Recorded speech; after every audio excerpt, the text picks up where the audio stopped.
تم کیا سمجھتے ہو گناہ کرنے والوں، خدا کے غضب کو چیلنج کرنے والوں، کیا سمجھتے ہو جن کی شکلیں قرآن کہہ رہا ہے کہ ہم نے سور اور بندر کی طرح کر دی تھی؟ وہ کون لوگ تھے؟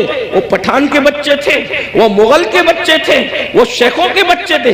کس کے بچے تھے؟ تو یہ پتا ہے کس کے بچے تھے؟ وہ مغل نہیں تھے، وہ پٹھان نہیں تھے، وہ شیخوں کے بچے نہیں تھے۔ جن کی صورتیں اللہ نے سور اور بندروں کی طرح کی وہ انبیاء کی اولاد میں سے تھے۔ اللہ قرآن اٹھا باضابطہ ان کا نسب پہلے بیان کیا، بے شک وہ بنی اسرائیل تھے۔ اور بنی اسرائیل کون ہے؟ اسرائیل حضرت یعقوب کا لقب ہے، اور بنی اسرائیل مطلب اولاد یعقوب، اولاد یعقوب، اللہ اکبر۔ اور اولاد یعقوب کا مطلب کیا؟ یہ بنی اسرائیل اور یعقوب علیہ السلام کا سلسلہ نسب کیا؟ یعقوب علیہ السلام کے ابا حضرت اسحاق علیہ السلام، اسحاق علیہ السلام کے ابا جان حضرت سیدنا ابراہیم علیہ السلام، یہ ہے ان کا سلسلہ نسب۔ لیکن اللہ، اب میں آپ سب کی توجہ چاہتا ہوں، اپنے بھائیوں کی بھی اور بہنوں کی بھی۔ میرے بھائیوں، جب نبی کی پیغمبروں کی اولاد گناہ کرے تو اللہ دنیا کے اندر ان کی شکل سور اور بندر کی طرح کر دے تو ہمارا کیا حال ہوگا، ہمارا کیا انجام ہوگا؟ آپ سوچتے ہیں لیکن اس دنیا میں تو کسی کی شکل سور اور بندر کی طرح نہیں ہوتی۔ میں نے کہا الحمدللہ بالکل نہیں ہوتی۔ اس کی وجہ یہ ہے کہ ان کو جو پیغمبر ملے تھے وہ اور تھے، اور ہمیں جو نبی ملا ہے وہ اور ہے۔ ہمارا نبی نبی الانبیاء ہے، ہمارے آقا سید الانبیاء ہے، ہمارے آقا محبوب خدا ہے۔ لیکن یاد رکھنا، اس کا یہ مطلب نہیں کہ محبوب کی خاطر اگر دنیا میں شکلیں نہیں بگڑ رہی ہے تو قبر میں بھی نہیں بگڑے گی، ایسا نہیں ہے۔ قبر میں شکلیں بگڑے گی۔ اللہ کے رسول علیہ السلام نے فرمایا، ہم نے شب معراج، آقا فرماتے ہم نے شب معراج جب جہنم کا مشاہدہ کیا تو ہم نے دیکھا کہ کچھ لوگوں کی شکل کتے کی طرح ہے، کچھ لوگوں کی شکل خنزیر کی طرح ہے، کچھ لوگوں کی شکل بندر کی طرح ہے۔ حضور فرماتے ہم نے شب معراج دیکھا۔ اللہ اکبر، اللہ سے ڈرتے کیوں نہیں؟ اللہ سے خوف کرتے کیوں نہیں؟ آئیے میں آپ کو بتاؤں۔ اللہ اکبر، آقا کریم رؤوف الرحیم صلی اللہ علیہ وآلہ وسلم ارشاد فرماتے ہیں کہ معراج کی شب ہم نے ایک منظر دیکھا۔ آقا فرماتے جنت کی سیر کی آقا نے اور جہنم کا مشاہدہ کیا۔ دیکھو یہ باتیں ہمیں نہیں پتا ہے، جس دن پتا چل جائے گی اس دن ہمیں احساس ہوگا، اور ہمیں یقین ہے ہماری قوم کو جب کوئی بات پتا چلتی ہے تو وہ اس پر عمل کرتے ہیں، کیونکہ اس پر قرآن کی نص موجود ہے، وَذَكِّرْ فَإِنَّ الذِّكْرَى تَنفَعُ الْمُؤْمِنِينَ، کہ مومنوں کو نصیحت کرو کہ نصیحت مومنوں کو فائدہ دیتی ہے۔ یہ اتنے نوجوان داڑھی کیوں رکھ رہے ہیں؟ یہ کسی نہ کسی خطیب کی گفتگو کا اثر ہے۔ بہت سارے جوان نماز کیوں پڑھ رہے ہیں؟ اللہ اکبر، بہت سارے علاقوں میں ہم لوگ گئے نہیں، بہت سارے دوسرے خطبہ نہیں گئے، لیکن کسی نے کہا ہمارے امام صاحب نے نماز پہ تقریر کی، ہم نمازی بن گئے، داڑھی پہ تقریر کی، ہم داڑھی رکھیں۔ تو پتہ چلا یہ جلسے بالکل بھی لایانی نہیں ہے، غیر ضروری نہیں ہے۔ مومنین کو نصیحت فائدہ دیتی ہے، بس ناصح کی نیت صحیح ہونی چاہیے، اور سننے والوں کو بھی صحیح طور پر سننے کا شوق ہونا چاہیے۔ اب آئیے ذرا تھوڑا سا دل کے کانوں سے سن لے۔ آپ نے گزشتہ مہینے کے اخیر میں معراج مصطفیٰ تو سنا ہوگا، لیکن معراج کا ایک حصہ ذرا ہم سے بھی سن لے۔ اللہ اکبر، آقا کریم صلی اللہ علیہ وآلہ وسلم ارشاد فرماتے ہیں کہ معراج کی شب ہم نے کیا دیکھا؟ اللہ اکبر، جب جہنم کا مشاہدہ کیا۔ مشاہدے اور سیر میں فرق ہے، جنت کی سیر کی ہے، جہنم کا مشاہدہ کیا ہے۔ اللہ اکبر، تو فرماتے ہیں خون کا دریا تھا، پیپ کا دریا تھا، اور اس میں ایک بندہ تیر رہا تھا۔ خون اور پیپ کے کھولتے ہوئے دریا کے اندر کوئی تیر رہا ہو، تھوڑا توجہ کیجئے گا میرے پیارے آقا علیہ الصلوۃ والتسلیم کے پیارے دیوانوں، ذرا غور کیجئے گا۔ اگر اپنے آپ سے محبت ہے اور اپنے نبی کی باتوں پر یقین ہے تو یہ باتیں میری نہیں ہے، نبی بکتی ہے۔ یہ باتیں مصطفیٰ جان رحمت صلی اللہ علیہ وآلہ وسلم کی ہے۔ ذرا غور کرو، ماں اور بہنوں کی بھی توجہ چاہتا ہوں، یاد رکھنا کسی کی بھی بات میں شک کرو گے تو کوئی نقصان نہیں ہوگا، لیکن اپنے نبی کی بات میں شک کرو گے تو ایمان بھی ہاتھ سے جا سکتا ہے۔ یہ تمہارے اور میرے نبی نے فرمایا۔ شب معراج جہنم کا مشاہدہ ہو رہا ہے، خون کا دریا ہے، پیپ کا دریا ہے، اور وہ کھولتا کھولتا خون ہے، کھولتا کھولتا پیپ ہے، اس میں ایک بندہ ڈبکیاں لے رہا ہے، ایک بندہ تیر رہا ہے۔ جیسے ہی وہ منہ باہر نکالتا ہے، جیسے ہی وہ سر باہر نکالتا ہے، اس کے منہ میں پتھر ڈالے جاتے ہیں، جہنم کی آگ کے بنے ہوئے پتھر اس کے منہ میں ڈالے جاتے ہیں، اور اس کا منہ پھر اسی دریا میں ڈوب جاتا ہے۔ اس پر یہ عذاب ہو رہا تھا، رحمت للعالمین سے دیکھا نہ گیا۔ حضور تڑپ گئے، حضور بے چین ہو گئے، حضور بے قرار ہو گئے، اور پوچھنے لگے جبریل یہ کون لوگ ہیں کہ خون اور پیپ کے دریا میں ڈبکیاں لیتے ہیں، اور جب منہ باہر نکالتے ہیں تو پتھر، وہ بھی جہنم کی آگ کے پتھر، ان کے منہ میں ڈال کر ان کو ڈبا دیا جاتا ہے۔ یہ دردناک عذاب کیوں ہو رہا ہے؟ تو جبریل امین نے عرض کیا یا رسول اللہ، یہ آپ کی امت کے وہ لوگ ہیں جو دنیا میں سود کھایا کرتے تھے، یہ سود کا کاروبار کیا کرتے تھے، یہ سود کا دھندا کیا کرتے تھے۔ میں آپ سے پوچھنا چاہتا ہوں، دنیا ہی سب کچھ ہے؟ بولو، اگر کسی سچے مسلمان کو یہ پتا چلے کہ سود کھانے کا انجام کیا ہے، وہ پیپ کا دریا، وہ خون کا دریا۔ اور خون کا دریا کیوں ہے؟ میں نے غور کیا کہ سود خوروں کے لیے پیپ اور خون کا دریا کیوں ہے، تو بہت سوچنے کے بعد مجھے یہ سمجھ میں آیا کہ سود خور لوگ قوم کا خون چوستے ہیں، قوم کا خون چوستے ہیں، ان کی غربت کا فائدہ اٹھاتے ہیں، ان کی مجبوریوں کا فائدہ اٹھاتے ہیں۔ اس لیے دیکھو قدرت نے ان کو خون اور پیپ کے دریا کی سزا دی ہے۔ اب میں آپ سے پوچھنا چاہتا ہوں، اے سود کا دھندا کر کے، اے بیاج کا دھندا کر کے، اے انٹرسٹ کا دھندا کر کے مالدار بننے والوں، ذرا غور کیجئے، کتنا بھی مال کما لوگے، تھوڑا دھیان دینا میری بات پر، کتنا بھی بڑا محل ہو، تاج محل کی طرح بھی محل بنا لو، جب آخری میں ڈاکٹر کہے گا نا کہ یہ بہت بیمار ہے، اس کے بچنے کی امید نہیں ہے، تو آپ کے بچے، ہمارے بچے کیا کریں گے؟ آپ ہو یا ہم ہو، کوئی ہو، بولو بچے کیا کریں گے؟ اٹھا کے سیدھا ہاسپٹل میں داخل کر دیں گے۔ بتاؤ، جس مال کو اللہ کی نافرمانی کر کے کمایا تھا، کروڑوں روپے کا محل بنایا تھا حرام مال سے یا حلال سے بھی بنایا تھا، لیکن آخری سانسیں کہاں لے رہے ہو؟ آخری سانسیں کہاں لے رہے ہو؟ ہاسپٹل کی چار دیواری میں۔ یہی ہے نا تمہاری دنیا، جس دنیا کی خاطر اللہ کو ناراض کیا، جس دنیا کی خاطر خدا کو ناراض کیا، آخری اینڈ کیا ہے؟ آخری انجام کیا ہے؟ دنیا کے 80% لوگ ہاسپٹل میں آخری سانس لیتے ہیں، اور اکثر لوگ تو آئی سی یو میں آخری سانس لیتے ہیں۔ ہائے ہائے، قدرت کا امتحان تو دیکھو، قدرت کی سزا تو دیکھو۔ یاد رکھنا، بہت کم وہ خوش نصیب ہے جو اللہ اکبر سجدوں میں جاتے ہیں، خدا کے حرم میں جاتے ہیں، تلاوت کرتے کرتے جاتے ہیں۔ 80% لوگ دوا خانوں کی چار دیواریوں میں آخری سانس لیتے ہیں۔ اللہ اکبر، میں اس پہ کوئی فتویٰ نہیں لگا رہا ہوں، میں مفتی بھی نہیں ہوں، لیکن اتنا ضرور کہوں گا، ذرا غور تو کرو، کروڑوں کی بلڈنگ پڑی ہوئی ہے اور آپ کرائے کے دواخانے کے اندر آخری سانس لے رہے ہو۔ پلنگ ہے، ہاں ہاں، کپڑوں پہ غرور کر کے خدا کو بھولنے والوں، یہ خدا کا امتحان دیکھو، اللہ کی آزمائش دیکھو، خدا کا امتحان دیکھو۔ ان عذاب ربک لواقع، ارے فرعون جس امتحان سے گزرا، اس امتحان سے تم بھی گزارے جاؤ گے۔ خدا کے غضب کو چیلنج کرنے والوں اپنے کپڑوں پہ اتراتے تھے، پہنانے والے خدا پہ ناز نہیں تھا، کپڑوں پہ گھمنڈ تھا نا، کپڑوں پہ غرور تھا نا۔ کیا ہوتا ہے؟ 50,000 کا میرا ڈریس ہے، 25,000 کے اچھے کپڑے پہنو، اسلام منع نہیں کرتا، لیکن آخری میں کیا ہے؟ سارے اچھے کپڑے اتار کے گھر رکھ دیے گئے اور ہاسپٹل کے کپڑے تمہیں پہنائے گئے۔ یہ مرنے سے پہلے خدا کا امتحان ہے۔ کس دنیا سے منہ لگا رہے ہو؟ کس دنیا سے دل لگا رہے ہو؟ کس دنیا کے چکر میں اللہ کو بھولے ہو؟ کس دنیا کے چکر میں شریعت کو پیٹ کے پیچھے ڈالے ہو؟ کس دنیا کے چکر میں دین کو پیٹ کے پیچھے ڈالے ہو؟ مسلمانوں، اگر تمہیں یہ علم ہو جائے کہ دنیا کی اوقات کیا ہے، تو تم کبھی دنیا کو منہ نہ لگاؤ، دنیا سے دل نہ لگاؤ۔ اللہ کے رسول علیہ السلام نے ایک مرتبہ دریا کے اندر اپنی انگلی ڈبوئی اور دریا میں انگلی ڈبو کر کے باہر نکالا، اور باہر نکال کر کے فرمایا یہ میری انگلی میں جتنا پانی آیا وہ دنیا ہے، اور یہ جو سارا پانی ہے وہ آخرت ہے۔ اب بتائیں قطرے کو لے کر کے سمندر کو چھوڑنے والے نادانوں، دراصل علم نہیں ہے۔ اگر ہمیں علم ہوتا تو پتا چلتا وَالْآخِرَةُ خَيْرٌ وَأَبْقَىٰ، آخرت بہتر بھی ہے، آخرت باقی رہنے والی بھی ہے، دنیا باقی رہنے والی ہے ہی نہیں۔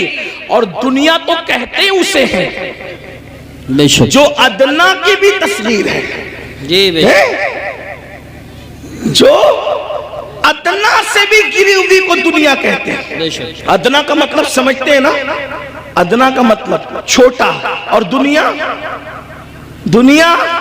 اور اس سے بھی گری ہوئی، جس کا نام ہی دنیا ہو حقیر۔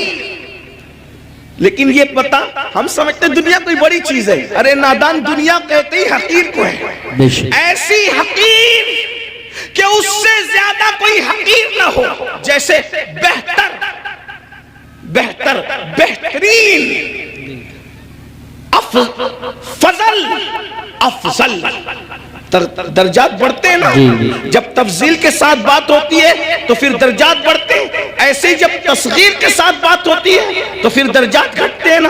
تو دنیا تصغیر ہے، کیا یہ اتنی حقیر ہے کہ اس سے بڑھ کر کوئی حقیر نہیں، لیکن ہمارے پاس یہ بھی علم نہیں ہے۔ دنیا بھی کہتے ہیں اور اس پر قربان بھی ہوتے ہیں، پتہ ہی نہیں ہے کہ حقیر پہ قربان نہیں ہوا جاتا۔ ارے جب فقیر پہ قربان نہیں ہوتے تو حقیر پہ کیسے قربان ہوتے ہیں؟ اگر قربان ہونا ہے تو اس پر قربان ہو جاؤ جس نے دنیا بھی پیدا کیا، آخرت بھی پیدا کیا۔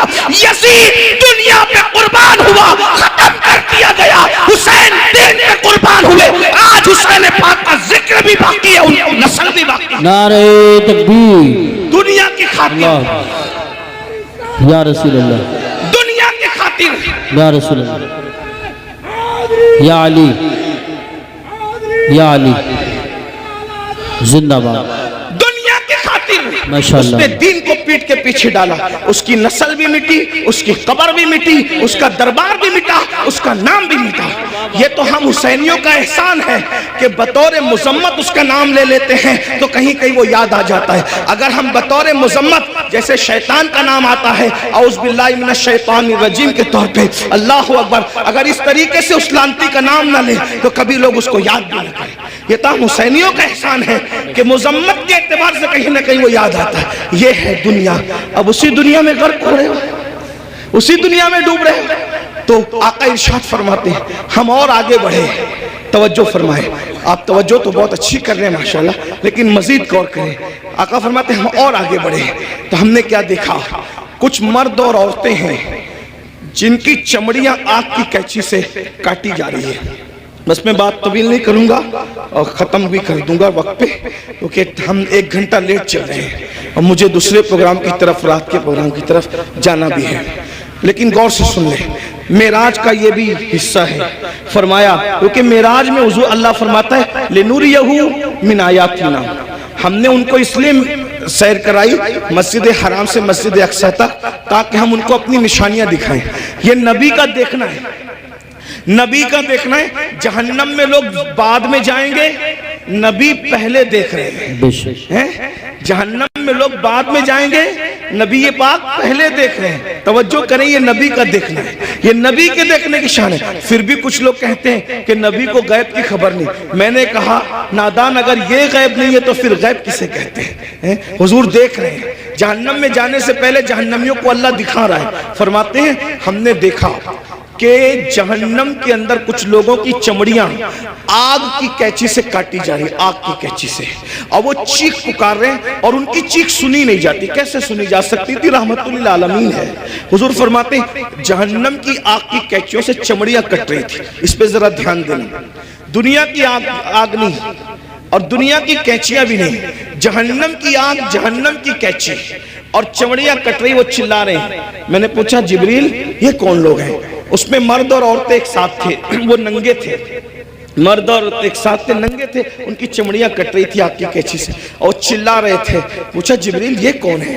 جبریل امین نے کہا یا رسول اللہ صلی اللہ علیہ وآلہ وسلم یہ آپ کی امت کے وہ لڑکے اور لڑکیاں ہیں، وہ مرد اور عورتیں ہیں جو سج دھج کر گھروں سے اس لیے نکلتے تھے، لڑکے اس لیے سج کے نکلتے تھے کہ ان کو لڑکیاں دیکھیں، اور لڑکیاں اس لیے سج دھج کے نکلتی تھی کہ ان کو لڑکے دیکھیں، اور ایک دوسرے کے فتنے میں بدکاری میں مبتلا ہو جائیں تو یہ ان کو آگ کی قینچی سے آج کاٹا جا رہا ہے۔ دیکھیے سجنا سنورنا برا نہیں ہے، لیکن اس لیے سچ کے نکلنا کہ لوگ میری طرف گناہ کے حوالے سے مائل ہوں، بدکاری، ورنہ سج کے نکلنا تو میرے نبی کی سنت ہے۔ بے شک ام المومنین سیدہ عائشہ صدیقہ فرماتی ہیں کہ جب حضور گھر سے نکلتے تھے اگر آئینہ میسر نہیں ہوتا تو حضور پانی میں اپنی شکل انور دیکھا کرتے تھے، تو میں کہتی تھی حضور آپ بھی؟ تو آقا فرماتے ہیں عائشہ اللہ حسن والا ہے اور وہ حسن کو پسند کرتا ہے، اگر کوئی بندہ گھر سے سج سنور کر زینت کے ساتھ نکلتا ہے تو جس کے پاس جاتا ہے اس کی بھی اور جو جاتا ہے اس کی بھی اللہ دونوں کی مغفرت فرما دیتا ہے۔ ہمارے یہاں تو نماز کے لیے بھی سج سنور کر مسجد جانے کا حکم ہے، لیکن افسوس اس بات پر ہے سجنے پر اسلام اعتراض نہیں کرتا، سنورنے پر اسلام اعتراض نہیں کرتا، زینت کرنے پر اسلام اعتراض نہیں کرتا۔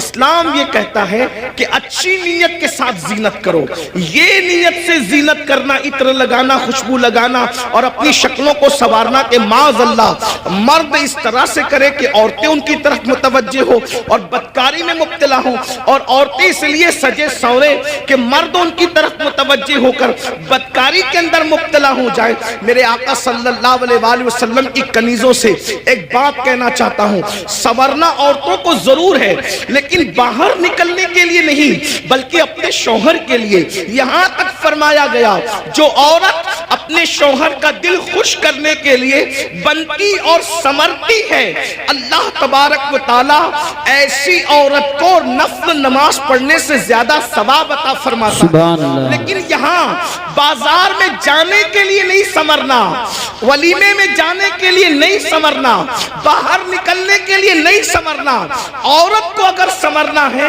تو شوہر کے لیے سمرنا ہے۔ اور ایک بات بھی اپنی بہنوں سے کہہ دوں، اللہ کے رسول علیہ السلام نے تو یہاں تک فرمایا جو عورت عطر اور خوشبو لگا کر اپنے گھر سے نکلتی ہے کہ وہ خوشبو مردوں کو اپنی طرف مائل کرتی ہے، ایسی عورتیں قیامت کے دن زانیہ عورتوں کی حیثیت سے اٹھائی جائے گی، اللہ اکبر، زناکار عورتوں کی حیثیت سے اٹھائی جائے گی۔ عورتوں کو باہر نکلتے وقت تو خوشبو بھی نہیں لگانا چاہیے اور برقع بھی ان کو ایسا پہننا چاہیے کہ اتنا ڈھیلا ڈھالا برقع ہو کہ ماں اللہ اکبر کہ پہننے والی عورت جو ہے وہ اس کا جسم چھوٹا ہے یا بڑا ہے، اس کا جسم دبلا ہے یا موٹا ہے، اس بارے میں کسی کو اندازہ نہ ہو۔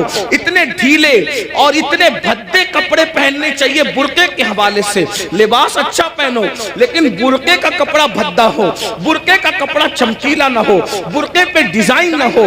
امام غزالی رحمت اللہ علیہ نے آج سے 900 سال پہلے فتویٰ دیا تھا کہ ڈیزائن والا برقع پہننا جائز نہیں ہے۔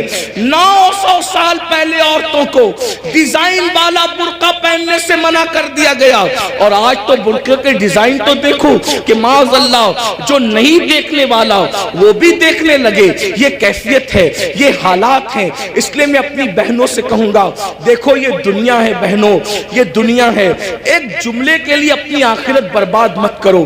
یہی ایک جملہ نا کہ سہیلیوں میں بند سمر کے جاؤں گی تو سہیلیاں کہے گی تو کتنی اچھی لگ رہی ہے، بس ایک جملہ، اس ایک جملے پہ اپنی آخرت خراب کر رہی ہو، اس ایک جملے کو سننے کے لیے اپنی آخرت برباد کر رہی ہو۔ میری بہنوں کون کیا کہے گا؟ سہیلیاں اتنا کہے گی، رشتہ دار کی عورتیں اتنا کہے گی تو کتنی اچھی لگ رہی ہے، اور بڑھ کر ایک لمبی گالی بھی دے دے گی کہ تو بالکل ہیروئن کی طرح لگ رہی ہے۔ میں سمجھتا ہوں کہ ہم کو کوئی ہیرو یا ہیروئن کہے اس سے بڑی کوئی گالی مجھے نہیں لگتی۔ کیوں؟ اس لیے کہ ہیرو ہیروئن کون ہے؟ یہ وہ لوگ ہیں